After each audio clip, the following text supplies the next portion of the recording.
ബാലചന്ദ്രനും അതുപോലെ ശിവനും കൂടിയിട്ട് ഒരു മന്ത്രിയെ കാണാനായിട്ട് പോവാണ് കേട്ടോ. എങ്ങനെയെങ്കിലും ഇവരുടെ കാര്യത്തിന് ഒരു നീക്കുപോക്ക് ഉണ്ടാക്കാനായിട്ട് ഒരു മന്ത്രിയെ കാണാനായിട്ട് പോവാണ്. ഈ ഒരു സമയം വീട്ടിൽ അലീനയും അതുപോലെ കൃഷ്ണമോളും ബബിതയും മാത്രം ഉണ്ടാവുള്ളൂ കേട്ടോ. അലീനയോട് അദ്ദേഹം പറയുന്നുണ്ട്, മോളെ നിന്നെ ഏൽപ്പിച്ചിട്ടാണ് ഞാൻ പോണത്. നീ ഇവിടെ ഉള്ളപ്പോൾ എനിക്ക് വലിയൊരു ആശ്വാസമാണ് എൻ്റെ മക്കളെ ഏൽപ്പിച്ചിട്ട് പോകാനായിട്ട്. നീ അവരെ നോക്കുമെന്ന് എനിക്കറിയാം.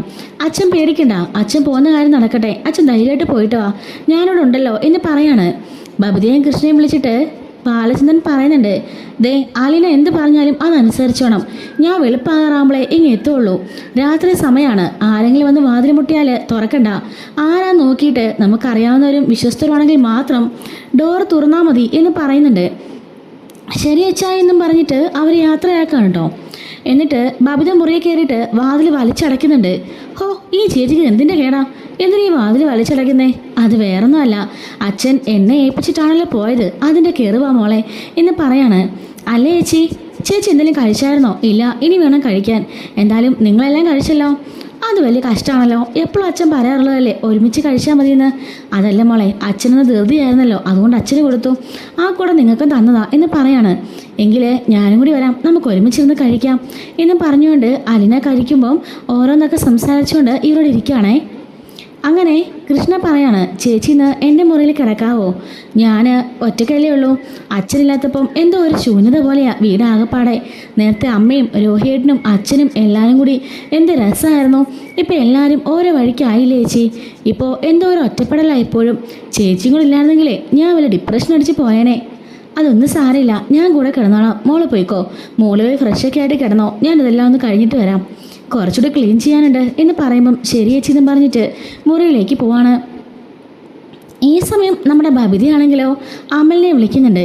വിളിച്ചിട്ട് അച്ഛനതുപോലെ യാത്ര പോയിരിക്കുകയാണ്, വെളുപ്പാവറാകുമ്പോഴേ വരുള്ളൂ എന്ന് പറയുന്നുണ്ട്. അമല് പറയാണ്, ആഹാ കൊള്ളാലോ, പറ്റിയ അവസരം തന്നെ. എത്ര നാളായി നമ്മളൊന്ന് കണ്ടിട്ട്. ആ അലീന നാശം പിടിച്ചോടെ വന്നേ പിന്നെ നമുക്ക് കാണാൻ പറ്റിയിട്ടേ ഇല്ല. നീ ഇപ്പോൾ പുറത്തേക്ക് പോലും ഇറങ്ങുന്നില്ലല്ലോ. അല്ലെങ്കിൽ കോളേജിലേക്ക് പോകാമെന്നും പറഞ്ഞ് നമുക്ക് കാണാമായിരുന്നു. എന്ത് ചെയ്യാനാ, ഈ എൻ്റെ രോഹിത്തേൻ്റെ പ്രശ്നം കാരണം പുറത്തേക്ക് ഇറങ്ങാൻ പോലും പറ്റില്ല. ഇവളുടെ കണ്ണാണെങ്കിലോ എപ്പോഴും ഇവിടെ തന്നെയുണ്ട്. ഈ നാശം ഒന്ന് പോയിട്ട് വേണ്ടേ നമുക്കൊന്ന് കാണാനായിട്ട്. അപ്പോൾ ഇന്ന് എങ്ങനെ കാര്യങ്ങളൊക്കെ? അലീന ഉറങ്ങാൻ കയറുമായിരിക്കും അല്ലേ? നമുക്കൊന്ന് കണ്ടാലോ? എനിക്ക് നല്ല പേടിയാമല്ലേ, കാരണം അവള് 4 ഭാഗത്തും കണ്ണും ചെവിയും വെച്ചാൽ ഇരിക്കുന്നത്. ഒരു ശബ്ദം കേട്ടാലും അപ്പം തന്നെ ചാടി എഴുന്നേക്കും. നാശം പിടിക്കാൻ എന്ത് ചെയ്യാനാണെന്ന് പറ. ഇങ്ങനൊരു മാരണം വരുമെന്ന് ഒരിക്കലും ഞങ്ങൾ കരുതിയില്ല. അച്ഛൻ്റെ മോളാണ് പോലും. നിന്റെ അച്ഛൻ ആളെ കൊല്ലാലോടി. അച്ഛന് നേരത്തെ ഒരു അവിഹിതം. നിന്റെ ആങ്ങളെയാണെങ്കിലോ ഒരു പെൺകുട്ടിയെ റേപ്പ് ചെയ്തു. എന്തൊക്കെയാ സംഭവിക്കുന്നേ എന്ന് പറയുമ്പം അവൾ പറയുന്നുണ്ട്, എനിക്കൊന്നും അറിയില്ല, ഇതിനൊന്നും ഞാൻ ഇടപെടാറുമില്ല. എന്തെങ്കിലുമൊക്കെ കാണിക്കട്ടെ, ഞാൻ ഇവരുടെ കാര്യത്തിൽ ഇടപെടാറ് കൂടിയില്ല എന്ന് പറയാണ്. ആ ശരി ശരി, ഞാനേ എന്തായാലും പതിയെ വരാം. നീ അടുക്കളയുടെ വാതിലങ്ങ് തുറന്നിട്ടേക്ക്. ഗേറ്റിൻ്റെ ആ ഒരു കൊളുത്തും പതിയൊന്ന് തുറന്നിടണം കേട്ടോ. ഞാൻ പതിയെ ബൈക്കും കൊണ്ട് പുറകിലെങ്ങാനും വെക്കാം. അല്ലെങ്കിൽ പിന്നെ മതിൽ ചാടി വന്നാലോ? എടാ അതായിരിക്കും നല്ലത്. ഗേറ്റൊക്കെ തുറന്നാൽ ഗേറ്റിൻ്റെ ശബ്ദമുണ്ട്, അത് കേട്ട് ഇവിടെ എഴുന്നേക്കും. അതാകുമ്പോൾ നീ പുറത്തെങ്ങാനും ബൈക്ക് വെച്ചിട്ട് പതിയെ പുറകുവശത്ത് മതിലിന് ആ ഒരു സൈഡിൽ പൊക്കം കുറവാണല്ലോ, നിനക്കതറിയാമല്ലോ. അവിടുന്ന് പതിയെ ഇങ്ങോട്ട് ഇറങ്ങിയാൽ മതി. ചാടാൻ നിൽക്കരുത്, ചാടി അനക്കം കേൾക്കും. പതിയെ നീ ഒന്ന് ഇറങ്ങിയാൽ മതി, എന്നിട്ട് നീ വന്നാൽ മതി. ഞാനേ അടുക്കളയുടെ വാതിലിലെ ലോക്ക് തുറന്നിടാം. അല്ല അവൾ ഉറങ്ങിയോ? ഏയ് ഇല്ല, നാശം അടുക്കള തന്നെയുണ്ട്. സമയം 11 മണിയായില്ലേ, ഇവക്ക് ഉറക്കമില്ലേ? ആർക്കറിയാം. എന്തായാലും അവൾ പോട്ടെ, ഒരു 12 ആകുമ്പം അവൾ മുറിയിലേക്ക് പോകും. ആ സമയം ഞാൻ പോയി അടുക്കളയുടെ ഡോറിൻ്റെ ലോക്ക് തുറന്നിടാം. നീ അപ്പോൾ വന്നാൽ മതി, വരുമ്പനെ വിളിച്ചാൽ മതി. ഞാൻ ഫോണ് വൈബ്രേഷൻ മോഡിൽ ഇട്ട് വെക്കാം, നിൻ്റെ ഫോണും വൈബ്രേറ്റ് ആക്കണം എന്ന് പറയാണ്. അങ്ങനെ അവനാണെങ്കിലോ നമ്മുടെ അലീന അടുക്കളയിലെ ജോലിയെല്ലാം കഴിഞ്ഞിട്ട് എല്ലാം ക്ലീൻ ചെയ്തിട്ട് അവൾ കൃഷ്ണൻ്റെ മുറിയിലേക്ക് പോവാണ്. അവിടെ ചെല്ലുമ്പോഴേക്കും കൃഷ്ണ, ഞാൻ നോക്കിയിരുന്ന് മടുത്ത് ചേച്ചി, ഇതുവരെ കഴിഞ്ഞില്ലേ? കഴിഞ്ഞു മോളെ, ഇപ്പം കഴിഞ്ഞതേ ഉള്ളൂ. ഞാനൊന്ന് മേലെ കഴുകിയിട്ട് വരാം എന്നും പറഞ്ഞുകൊണ്ട് അലീന പോയി മേലൊക്കെ കഴുകിയിട്ട് വന്ന് കിടക്കുന്നുണ്ട്. രണ്ടുപേരും കെട്ടിപ്പിടിച്ച് ഓരോ കാര്യങ്ങളെല്ലാം പറഞ്ഞുകൊണ്ട് കിടക്കുകയാണ്. അലീന അവളുടെ ഓർഫനേജിലെയും രേവതിക്കുട്ടിയുടെയും പ്രജിത്താമ്മയുടെയും കഥകളൊക്കെ ഇങ്ങനെ പറഞ്ഞ് കേൾപ്പിക്കുകയാണ്. കൃഷ്ണയാണെങ്കിലോ അവളുടെ വേവലാതികളും അതുപോലെയുള്ള കഷ്ടപ്പാടുകളും അവളുടെ മനസ്സിൻ്റെ ബുദ്ധിമുട്ടുകളും ഇപ്പോൾ അനുഭവിക്കുന്ന മാനസിക ബുദ്ധിമുട്ടുകളെ കുറിച്ചൊക്കെ പറയാണ്. അങ്ങനെ രണ്ടുപേരും അങ്ങോട്ടും ഇങ്ങോട്ടും പറഞ്ഞ് ആശ്വസിപ്പിക്കുകയൊക്കെ ചെയ്യുന്നുണ്ട്. അങ്ങനെ ബബിത പതിയെ മുറിഞ്ഞ് പുറത്തിറങ്ങാണ്. കൃഷ്ണയുടെ മുറി പതിയെ തുറന്നു നോക്കുമ്പം രണ്ടുപേരും നല്ല ഉറക്കമാണ് കേട്ടോ. അപ്പോഴേക്കുള്ള കോൾ ചെയ്യാണ് അമലിനെ, പോരെ രണ്ടെണ്ണം നല്ല ഉറക്കമായി എന്ന് പറയാണ് കേട്ടോ. അങ്ങനെ അവൾ പറഞ്ഞ പോലെ തന്നെ പതിയെ മതിൽ ചാടിക്കടന്ന് അടുക്കള വഴി അകത്തേക്ക് കയറുന്നുണ്ട്. കയറിയ പാടെ കഥകിന് ലോക്കിടുകയാണ്. എന്നിട്ട് രണ്ടുപേരും കൂടി ബബിതയുടെ മുറിയിലേക്ക് പോവാണ്. അവിടെ കയറിയിട്ട് അവൾ കഥക് ലോക്ക് ചെയ്യുന്നുണ്ട്. അങ്ങനെ അവർ രണ്ടുപേരും ഫിസിക്കൽ റിലേഷൻഷിപ്പിലാവാണ് കേട്ടോ. അങ്ങനെ ഏകദേശം ഒരു 12 രാമിലാണ് അവൻ വരുന്നത്. അപ്പം നമ്മുടെ ബാലനാണെങ്കിലോ 5 രാമ്പ് വരുമെന്നൊക്കെ പറഞ്ഞിരുന്നല്ലോ. അതുകൊണ്ട് തന്നെ ഒരു 4 മണിയൊക്കെ ആകുമ്പോൾ പോകാമെന്നുള്ള പ്ലാനിങ്ങിലാണ് ഇരുവരും. അങ്ങനെ സമയം ഏകദേശം ഒരു 2, 2:30, 3 മണി സമയമൊക്കെ ആവുകയാണ്. അങ്ങനെ അമല് പറയാണ്, ഇനി നിന്നാൽ ചിലപ്പം പണി കിട്ടും, ഞാൻ എന്തായാലും പോവാമെന്നും പറഞ്ഞുകൊണ്ട് അമല് പതിയെ ബബിതയുടെ മുറിയിൽ നിന്നും ഇറങ്ങുകയാണ്. അങ്ങനെ അടുക്കളയിലേക്ക് ഇവൻ എത്തുകയാണുണ്ടോ. ഈ ഒരു സമയത്ത് കൃഷ്ണമോൾക്ക് നന്നായി ദാഹിക്കുന്നുണ്ട്. എന്നാൽ ജഗ്ഗിൽ നോക്കുമ്പോഴേക്കും വെള്ളമില്ല. പാവം അലിന ചേച്ചി എപ്പോൾ വന്ന് കിടന്നതാ, ഇനി അതിനെ ഉണർത്തിയാലേ പാവം കിട്ടും, ഞാൻ തന്നെ പോയി എടുക്കാം എന്നും പറഞ്ഞുകൊണ്ട് കൃഷ്ണമോള് മുറിയിൽ നിന്നും ഇറങ്ങുകയാണ്. അങ്ങനെയുള്ള മുറിയിൽ നിന്നും ഇറങ്ങിയിട്ട് ജഗ്ഗും കൊണ്ട് നേരെ അടുക്കളയിലേക്ക് ചെല്ലുമ്പോഴായിരിക്കും നമ്മുടെ മുടിയനെ അവിടെ കാണുന്നത്. ലൈറ്റ് ഇടുമ്പോൾ പെട്ടെന്ന് ആ മുടിയൊക്കെ കണ്ട് നമ്മുടെ കൃഷ്ണ ഞെട്ടിപ്പോകുന്നുണ്ട്. അവളുടെ കയ്യിലുള്ള ആ ജഗ്ഗ് ചില്ലിൻ്റെ ആയിരുന്നു കേട്ടോ. അത് താഴെ വീണ് ചെതറി പൊട്ടിച്ചെതറുന്നുണ്ട്. അങ്ങനെ അവൾ അലീന ചേച്ചി എന്ന് പറഞ്ഞുകൊണ്ട് അലറി വിളിക്കുമ്പോഴേക്കും അലീന മോളെ കൃഷ്ണയെന്ന് പറഞ്ഞ് ചാടി എഴുന്നേക്കാണ്. കൃഷ്ണ അടുത്തില്ലാത്തത് കണ്ട് അവൾ ചാടി എഴുന്നേറ്റ് ഓടി ശബ്ദം കേട്ട് അടുക്കളയിലേക്ക് വരുന്നുണ്ട്. അപ്പോൾ പെട്ടെന്ന് അവളെ ഡോറ് തുറന്ന് അവിടെ നിന്നിറങ്ങി ഓടിട്ടോ. അവിടെ നിന്നിറങ്ങി ഓടി മതിൽ ചാടി അവൻ പോവാണ്. ചേച്ചി ചേച്ചി അവിടെ എന്ന് പറയുമ്പോൾ എന്താ മോളെ, എന്താ പറ്റിയത്, ആരാ പോയത് എന്ന് ചോദിക്കാണ്. ഈ ഡോർ ആരാ തുറന്നത് എന്ന് ചോദിക്കുന്നുണ്ട്. പെട്ടെന്ന് അലീന ഓടിപ്പോയിട്ട് ഡോർ ലോക്ക് ചെയ്യാണ്. മോളെ പേടിച്ചു പോയോ, എന്താ സംഭവിച്ചേ, ഇങ്ങോട്ട് വന്നേ, കാല് കുപ്പിച്ചില് കൊള്ളും. ചേച്ചി അത് വേറെ ആരുമല്ല, അവനാ ആ അമലോ, ആ അതെ, ഈ നിൽക്കുന്ന ബബിതയുടെ കാമുകൻ. അപ്പോഴേക്കും ബബിത തൂണിൻ്റെ മറവിന്ന് അങ്ങോട്ടേക്ക് വരികയാണ്. മോളെ പേടിച്ചു പോയോ, ഞാൻ പേടിച്ചു ചേച്ചി, ഞാൻ വന്ന് ലൈറ്റിട്ടപ്പോൾ ഇവിടെ നിൽക്കുക അവൻ. സത്യമായിട്ടും ഞാൻ ഞെട്ടിപ്പോയി, എൻ്റെ കയ്യിൽ നിന്ന് ഇത് താഴെ പോയി ചേച്ചി, എൻ്റെ ചങ്കിടിപ്പിപ്പോഴും മാറിയിട്ടില്ല. മോള് പേടിക്കണ്ട കേട്ടോ, വിഷമിക്കണ്ട, അമലാണെന്ന് മനസ്സിലായല്ലോ എന്നും പറഞ്ഞുകൊണ്ട് അവളെ ഇങ്ങോട്ടേക്ക് നീക്കി നിർത്തുകയാണ്. എന്നിട്ട് ബബിതയുടെ നേരെ വരുന്നുണ്ട്. എന്താ ബബിതയെ കാണിച്ചു കൂട്ടുന്നതൊക്കെ, നിനക്ക് നാണമില്ലേ? 10-13 വയസ്സുള്ള ഒരു അനിയത്തിയുണ്ട് നിൻ്റെ കൂടെ, അതെങ്കിലും നിനക്ക് ഓർമ്മ വേണ്ടേ? ആ കുട്ടിയും ഇത് കണ്ടല്ലേ പഠിക്കുന്നത്. നിനക്ക് എങ്ങനെ സാധിക്കുന്നു ഇങ്ങനെ തോന്നിവാസം കാണിക്കാനായിട്ട്? അച്ഛൻ വീട്ടിലില്ല, അമ്മയാണെങ്കിലോ ഹോസ്പിറ്റല്, സ്വന്തം ചേട്ടനാണെങ്കിലോ എന്താവുന്ന പോലും അറിയാതെ ജയിലിൽ. എന്നിട്ടും നിനക്ക് നിന്റെ സുഖവും സന്തോഷവും വലുതല്ലേ? നീ എത്ര പറഞ്ഞാലും എന്താ മാറാത്തെ എന്ന് ചോദിക്കുമ്പം ബബിത പറയാണ്, ദേ ഞാൻ പറഞ്ഞു, നീ ഈ വീട്ടിലെ ജോലിക്കാരിയാ, നീ നിന്റെ കാര്യം മാത്രം നോക്കിയാൽ മതി, എൻ്റെ കാര്യത്തിൽ ഇടപെടാൻ നീ വരണ്ട, എനിക്കത് ഇഷ്ടമല്ല. ഞാൻ ആര് വേണമെങ്കിലും വീട്ടിൽ വിളിച്ച് കയറ്റും, അത് നിനക്കെന്താടി കുഴപ്പം? എനിക്ക് കുഴപ്പമുണ്ട്, കാരണം ഇത് എൻ്റെയും കൂടി വീടാ, ഞാനേ നിൻ്റെ അച്ഛൻ്റെ മകൾ തന്നെയാ. അതിന് സംശയം ഉണ്ടെങ്കിൽ നീ DNA ടെസ്റ്റ് എടുത്ത് നോക്ക്, അതുകൊണ്ട് നിനക്കുള്ളതുപോലെ തന്നെ അവകാശം എനിക്ക് ഈ വീട്ടിലുണ്ട്. അങ്ങനെ നോക്കുമ്പം എനിക്ക് നിൻ്റെ മേലും അവകാശമുണ്ട്, എൻ്റെ അനുജത്തിയാണ് നീ, നിനക്ക് ഇവളെ ശാസിക്കാനൊക്കെ അവകാശമുണ്ടല്ലോ കൃഷ്ണമോളെ, അതുപോലെ തന്നെ എനിക്കും അവകാശമുണ്ട്. അവകാശമൊക്കെ എട്ടായി കെട്ടി നിന്നെ കൈ വെച്ചാൽ മതി, അല്ലാതെ എൻ്റെ അടുത്ത് ഇറക്കണ്ട. അങ്ങനെ പറഞ്ഞാൽ എങ്ങനെ ബബിത ശരിയാവുക? പാതിരാത്രിയിൽ ഒരുത്തനെ വീട്ടിൽ വിളിച്ച് കയറ്റിയിട്ട് നീ കൂടെ ന്യായമൊന്നും പറയണ്ട. അടിച്ചിട്ട് പല്ലേം താഴും, അടിക്കടി എങ്കിൽ അടിക്ക്, അതൊന്ന് കാണണമല്ലോ. അടിച്ചെന്നെങ്ങാണം എൻ്റെ അമ്മ അറിയണം, അതോടെ തീർന്നു നിൻ്റെ ഇവിടുത്തെ വാസം. എന്തറിയാനടി, ആ അമ്മയോട് ഞാൻ പറയും, പാതിരാത്രി കാമുകനെ മുറി കയറ്റി വിളിച്ച് മോള് സൽക്കരിക്കുകയായിരുന്നെന്ന്. എന്താടി പറയട്ടെ എന്ന് ചോദിക്കുമ്പം അവൾ മിണ്ടുന്നില്ല കേട്ടോ. നിന്നേക്കാ പറഞ്ഞിട്ടൊന്നും ഒരു കാര്യമില്ല. പാവം ആ ശരണ്യ ഇതുപോലെ തന്നെ ഹരിയെ സ്നേഹിച്ചതാ, ഒരുപാട് ആത്മാർത്ഥത്തോടെ ആ കുട്ടി സ്നേഹിച്ചു. അതുകൊണ്ടാണ് ആ കുട്ടിയിൽ നിന്ന് ആ കിടപ്പ് കിടക്കുന്നേ. 4 പേപ്പട്ടികൾ കൂടിയിട്ട് ആ പെൺകുട്ടിയെ കടിച്ചു പറിച്ച് തിന്നില്ലേ? അതെങ്കിലും നിനക്കൊന്ന് ഓർത്തൂടെ? നിനക്ക് എന്ത് പ്രായമായി? ശരണയുടെ പ്രായമുള്ളൂ നിനക്കും. ആ ഒരു ബോധമെങ്കിലും നിനക്കുണ്ടോ? പഠിച്ച് ജോലി മേടിക്കേണ്ട സമയത്ത് അവൾ തോന്നിവാസം കാണിച്ച് നടക്കുന്നു. ഇത് അലീന, മര്യാദ കിട്ടണം, കൂടുതൽ സംസാരിക്കാൻ വരണ്ട എന്ന് പറഞ്ഞ് അകത്തേക്ക് കയറി പോകാൻ പോകുമ്പോഴേക്കും അലീന കൈ തടയുന്നുണ്ട്.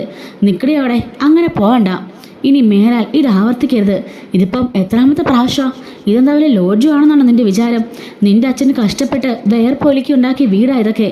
അവിടെ കൊണ്ടുവന്ന് ഇമാതിരി തെമ്മാടത്തിലും കാണിക്കാൻ നിനക്ക് എങ്ങനെ മനസ്സ് തരുന്നു? നീ കൂടുതൽ ന്യായമൊന്നും പറയണ്ടടി, നീ എൻ്റെ അച്ഛൻ്റെ മകളൊന്നുമല്ലെന്ന് എനിക്കറിയാം, എൻ്റെ അച്ഛൻ്റെ കീപ്പല്ലേ നീ എന്ന് പറഞ്ഞ് തീരുന്നതിന് മുമ്പേ ഒരൊറ്റ അടി ആയിക്കോട്ടെ നമ്മുടെ ബബിതയുടെ കവളത്ത്. ബബിതയുടെ തല നിന്ന് കറങ്ങിപ്പോകുന്നുണ്ട്. പറടി, നീ ഒരു പ്രാവശ്യം കൂടി പറടി. വൃത്തികെട്ടവളെ, നിനക്കായിരിക്കും അങ്ങനത്തെ ചിന്തയൊക്കെ. എനിക്കില്ല. ഞാനേ എൻ്റെ അച്ഛൻ്റെ സ്വന്തം മകളാ. ആ ഒരു ഉറപ്പ് എനിക്കുമുണ്ട്, അച്ഛനുമുണ്ട്. എനിക്കുന്ന കൃഷ്ണമോൾക്കും അറിയാം. അതുകൊണ്ടാണ് കൃഷ്ണ എന്നെ സ്നേഹിക്കുന്നത്. കയറി പൊടിയകത്ത്, നാണം കിട്ടത് എന്നും പറഞ്ഞുകൊണ്ട് അലീന അവളെ കുറേ ശാസിക്കുകയാണ്. ഇതൊക്കെ കേട്ട് കൃഷ്ണമോൾ അവിടെ സ്തബ്ധയായി നിൽക്കായിരിക്കും. ദേഷ്യം പിടിച്ചുകൊണ്ട് ബബിത മുറിയിലേക്ക് കയറി വാതിൽ വലിച്ചടയ്ക്കുന്നുണ്ട്. അങ്ങനെ ഈ സംഭവമൊക്കെ കഴിയുമ്പോൾ ഏകദേശം ഒരു 4:30 ആയിട്ടോ. മോളെ പോയി കിടന്നോ, അച്ഛനിപ്പോൾ വരുമായിരിക്കും. അച്ഛനോടൊന്നും പറയണ്ട, അറിഞ്ഞൊരു പാവത്തിന് താങ്ങാനാവില്ല. അല്ലെങ്കിൽ തന്നെ ഭാര്യയുടെയും മോൻ്റെയും കേസ് കാരണം ആ പാവത്തിലൊരു സമാധാനം ഇല്ല. അതിൻ്റെ കൂടെ നമ്മളും കൂടി സമാധാനം കിട്ടുന്ന കാര്യങ്ങൾ ചെയ്യണം മോളെ. ഇല്ല ചേച്ചി, ഞാനൊന്നും പറയുന്നില്ല എന്നും പറയാണ്. രണ്ടുപേരും കൂടി അങ്ങനെ മുറിയിലേക്ക് പോയിട്ട് കിടക്കാൻ പോണുണ്ട്. അങ്ങനെ ഒരു സമയം 6 മണിയൊക്കെ ആകുമ്പോഴേക്കും ബാലൻ വന്ന് ഡോറിന് ബെല്ലടിക്കുകയാണ്. അലീനാട്ടോ എഴുന്നേറ്റ് ചെല്ലുന്നത്. ആഹാ, അച്ഛൻ വന്നോ? വന്നു മോളെ. എന്തായി കാര്യങ്ങളെല്ലാം? അങ്ങനെയൊക്കെ സംസാരിച്ചിരിക്കുന്നു. ഷർണേനെ വേറെ രീതിക്കൂടെ കണ്ട് കാശെടുക്കാൻ നോക്കിയാ ശിവനങ്ങളെ പറഞ്ഞത്. അതിന് അവർ സമ്മതിക്കും അച്ഛാ. ആ പെൺകുട്ടിയുടെ മാനത്തിന് ഒരു വിലയില്ലേ? എനിക്കറിഞ്ഞൂടാ മോളെ, എന്താ ചെയ്യണമെന്ന് എനിക്കറിയില്ല. ഒരു വശത്ത് ബാധിക്കപ്പെട്ട പെൺകുട്ടി, മറ്റേ വശത്ത് എൻ്റെ മോൻ. ആരെ രക്ഷിക്കണമെന്നൊന്നും എനിക്ക് മനസ്സിലാവുന്നില്ല. മോള് പോയൊരു ചായ എടുക്ക്, ആകെപ്പാടെ വയ്യ. അങ്ങനെ ബാലൻ മുഖം കഴുകാനായിട്ട് വാഷ് ബേസിന് അങ്ങോട്ട് പോകുമ്പോഴായിരിക്കും അടുക്കളയിൽ കുപ്പച്ചിൽ കാണുന്നത്. ഇതെന്താ അലീന അവിടെ കുപ്പച്ചിൽ? അത് പിന്നെ രാത്രിയിൽ കൃഷ്ണമോളാണെങ്കിൽ ജഗിൽ വെള്ളമെടുക്കാൻ വന്നപ്പോൾ കൈ തട്ടി താഴെ വേണ്ടതാ. ഇതൊന്നവനെ ക്ലീൻ ചെയ്യാഞ്ഞേ കാലി കൊണ്ട് കയറില്ലേ? അയ്യോ അച്ഛാ, കൃഷ്ണമോളപ്പോൾ ഒന്ന് പേടിച്ചിരുന്നു. അവളെ ആശ്വസിപ്പിക്കാനായിട്ട് ഞാൻ മുറിയിലേക്ക് കൊണ്ടുപോയതാ. പിന്നെ മറന്നുപോയി വാരാനായിട്ട്.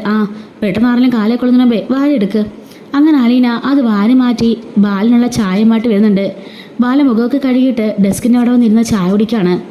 ഈ ഒരു സമയത്ത് നമ്മുടെ ബബിതയാണെങ്കിലോ അച്ഛൻ വരുന്നതിന് മുമ്പ് എങ്ങനെയെങ്കിലും അവിടെ നിന്ന് മുങ്ങാൻ വേണ്ടി അവൾ ബാഗൊക്കെ പാക്ക് ചെയ്യായിരിക്കും. അങ്ങനെ പുറത്തെ സീൻ എന്താണ് എന്ന് അറിയാനായിട്ട് പതിയെ വന്ന് ഡോർ തുറക്കുമ്പോൾ ദേ ഇരിക്കുന്ന അച്ഛൻ. പിന്നെ പെട്ടെന്നുള്ള ബാഗൊക്കെ മാറ്റിയിട്ട് പുറത്തേക്ക് ഇറങ്ങുകയാണ്. ബബിതേ, നിന്റെ കവളത്തിൽ എന്താ പറ്റിയത്? എന്തോ അടിച്ച പോലെ പാടുണ്ടല്ലോ എന്ന് ചോദിക്കുകയാണ്. അപ്പോൾ തന്നെ കൃഷ്ണമോളും അവിടെ നിന്ന് ഇറങ്ങി വരുന്നുണ്ട്.